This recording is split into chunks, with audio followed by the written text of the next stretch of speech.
राधे कृष्णा। कैसे हो आप सब?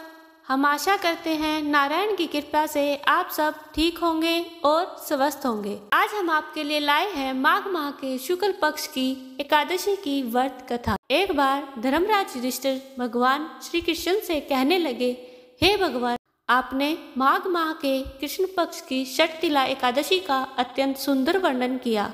अब आप कृपा करके माघ माह के शुक्ल पक्ष की एकादशी का वर्णन कीजिए। इसका क्या नाम है, इसके व्रत की क्या विधि है, इसमें कौन से देवता का पूजन किया जाता है। श्री कृष्ण कहने लगे कि हे राजन, इस एकादशी का नाम जया एकादशी है।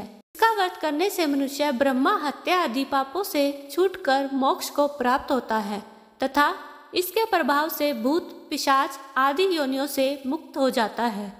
इस व्रत को विधि पूर्वक करना चाहिए। अब मैं तुमसे पद्म पुराण में वर्णित इसकी महिमा की एक कथा सुनाता हूँ। कथा के अनुसार देवराज इंद्र स्वर्ग में राज करते थे और अन्य सब देवगण सुख पूर्वक स्वर्ग में रहते थे। एक समय इंद्र अपनी इच्छा अनुसार नंदन वन में अप्सराओं के साथ विहार कर रहे थे और गंधर्व गान कर रहे थे। उन गंधर्वों में प्रसिद्ध पुष्पदंत तथा उसकी कन्या पुष्पवती और चित्रसेन तथा उसकी स्त्री मालिनी भी उपस्थित थे। मालिनी का पुत्र पुष्पवान और उसका पुत्र माल्यवान भी उपस्थित थे। पुष्पवती गंधर्व कन्या माल्यवान को देखकर उस पर मोहित हो गई और माल्यवान पर काम बाण चलाने लगी। उसने अपने रूप और हाव भाव से माल्यवान को वश में कर लिया। हे राजन, वह पुष्पवती अत्यंत सुंदर थी। अब वे इंद्र को प्रसन्न करने के लिए उसका गान करने लगे, परंतु परस्पर मोहित हो जाने के कारण उनका चित्त भ्रमित हो गया था। इनके ठीक प्रकार न गाने तथा स्वर ताल ठीक नहीं होने से इंद्र इनके प्रेम को समझ गया और उन्होंने इसमें अपना अपमान समझकर उनको शाप दे दिया।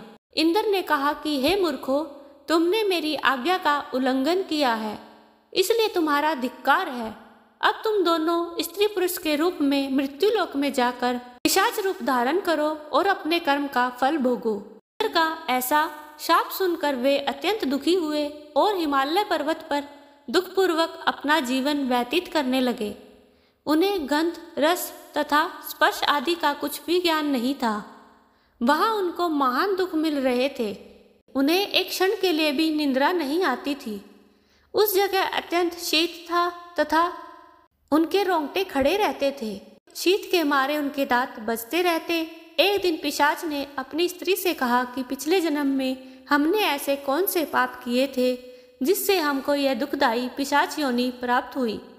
इस पिशाच योनि से तो नरक के दुख सहना ही उत्तम है, अतः हमें अब किसी प्रकार का पाप नहीं करना चाहिए। इस प्रकार विचार करते हुए वे अपने दिन व्यतीत कर रहे थे।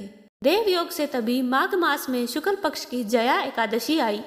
उस दिन उन्होंने कुछ भी भोजन नहीं किया और ना ही कोई पाप कर्म किया, केवल फल फूल खाकर ही दिन व्यतीत किया और सायंकाल के समय महान दुख से पीपल के वृक्ष के नीचे बैठ गए। उस समय सूर्य भगवान अस्त हो रहे थे। उस रात को अत्यंत ठंड थी, इस कारण वे दोनों शीत के मारे अति दुखी होकर मृतक के समान पड़े हुए थे। उस रात्रि को उन्हें निंद्रा भी नहीं आई। हे राजन, जया एकादशी के उपवास और रात्रि के जागरण से दूसरे दिन प्रभात होते ही उनकी पिशाच योनि छूट गई। अत्यंत सुंदर गंधर्व और अप्सरा की देह धारण कर सुंदर वस्त्राभूषणों से अलंकृत होकर उन्होंने स्वर्गलोक को प्रस्थान किया। उस समय आकाश में देवता उनकी स्तुति करते हुए पुष्प वर्षा करने लगे। स्वर्गलोक में जाकर इन दोनों ने देवराज इंद्र को प्रणाम किया। इंद्र इनको पहले रूप में देखकर अत्यंत आश्चर्यचकित हुआ और पूछने लगा कि तुमने अपनी पिशाच योनि से किस तरह छुटकारा पाया, सो सब बतलाओ। माल्यवान बोले कि हे देवेंद्र, भगवान विष्णु की कृपा और जया एकादशी के व्रत के प्रभाव से ही हमारी पिशाच देह छूटी है। तब इंद्र बोले कि हे माल्यवान, भगवान की कृपा और एकादशी का व्रत करने से न केवल तुम्हारी पिशाच योनि छूट गई, वरना हम लोगों के भी वंदनीय हो गए, क्योंकि विष्णु और शिव के भक्त हम लोगों के वंदनीय हैं, अतः आप धन्य हैं। अब आप पुष्पवती के साथ जाकर विहार करो। श्री कृष्ण कहने लगे कि हे राजा युधिष्ठिर, इस जया एकादशी के व्रत से बुरी योनि छूट जाती है। जिस मनुष्य ने इस एकादशी का व्रत किया है उसने मानो सब यज्ञ जप दान आदि कर लिए।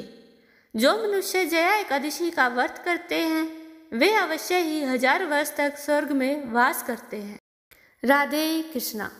यह थी जया एकादशी की व्रत कथा। कैसी लगी आपको? अगर आपको यह कथा पसंद आए तो वीडियो को ज़्यादा से ज़्यादा शेयर करें, लाइक करें और चैनल पर नए हैं तो चैनल को सब्सक्राइब करें। राधे कृष्णा।